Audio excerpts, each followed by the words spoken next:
सेवा सदन उपन्यास मुंशी प्रेमचंद भाग 28। पंडित उमानाथ सदन सिंह का फलदान चढ़ा आए हैं। उन्होंने जाह्नवी से गजानंद की सहायता की चर्चा नहीं की थी। डरते थे कि कहीं यह इन रुपयों को अपनी लड़कियों के विवाह के लिए रख छोड़ने पर जिद न करने लगे। जाह्नवी पर उनके उपदेश का कुछ असर न होता था। उसके सामने वो उसकी हाँ में हाँ मिलाने पर मजबूर हो जाते थे। उन्होंने 1000 रुपये के दहेज पर विवाह ठीक किया था, पर अब इसकी चिंता में पड़े हुए थे कि बारात के लिए खर्च का क्या प्रबंध होगा। कम से कम 1000 रुपये की और जरूरत थी। इसके मिलने का उन्हें कोई उपाय न सूझता था। हाँ, उन्हें इस विचार से हर्ष होता था कि शांता का विवाह अच्छे घर में होगा, वो सुख से रहेगी और गंगाजली की आत्मा मेरे इस काम से प्रसन्न होगी।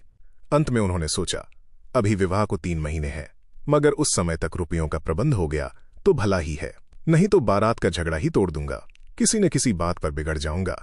बारात वाले आप ही नाराज होकर लौट जाएंगे। यही न होगा कि मेरी थोड़ी सी बदनामी होगी, पर विवाह तो हो ही जाएगा।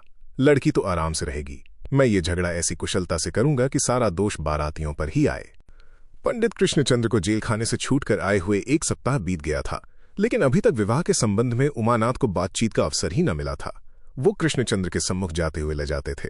कृष्णचंद्र के स्वभाव में अब एक बड़ा अंतर दिखाई देता था।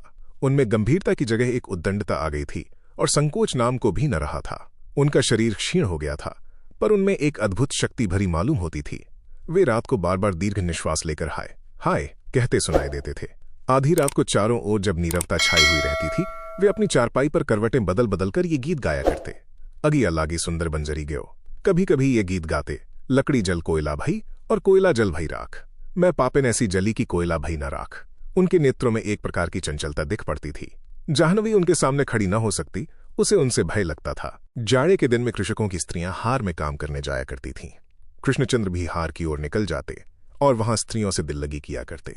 ससुराल के नाते उन्हें स्त्रियों से हंसने बोलने का पद था, पर कृष्णचंद्र की बातें ऐसी हास्यपूर्ण और उनकी चितवनें ऐसी कुचेष्टापूर्ण होती थीं कि स्त्रियां लज्जा से मुंह छिपा लेतीं और आकर जाह्नवी को उल्हाना देतीं। वास्तव में कृष्णचंद्र काम संताप से जले जाते थे। अमोला में कितने ही सुशिक्षित सज्जन थे, कृष्णचंद्र उनके समाज में न बैठते। वे नित्य संध्या समय नीच जाति के आदमियों के साथ चरस की दम लगाते दिखाई देते थे। उस समय मंडली में बैठे हुए वो अपने जेल के अनुभव वर्णन किया करते। वहां उनके कंठ से अश्लील बातों की धारा बहने लगती थी। उमानाथ अपने गांव में सर्वमान्य थे। वे बहनोई के इन दुष्कृत्यों को देख देख कर कट जाते और ईश्वर से मनाते कि किसी प्रकार यहां से चले जाएं। और तो और शांता को भी अब अपने पिता के सामने आते हुए भय और संकोच होता था। गांव की स्त्रियां जब जाह्नवी से कृष्णचंद्र की करतूतों की निंदा करने लगतीं तो शांता को अत्यंत दुख होता था। उसकी समझ में न आता था कि पिताजी को क्या हो गया है। वो कैसे गंभीर, कैसे विचारशील, कैसे दयाशील, कैसे सच्चरित्र मनुष्य थे। ये कायापलट कैसे हो गई। शरीर तो वही है, पर आत्मा कहाँ गई। इस तरह 1 मास बीत गया। उमानाथ मन में झुंझलाते कि इन्हीं की लड़की का विवाह होने वाला है और ये ऐसे निश्चिंत बैठे हैं, तो मुझी को क्या पड़ी है कि व्यर्थ हैरानी में पड़ूं।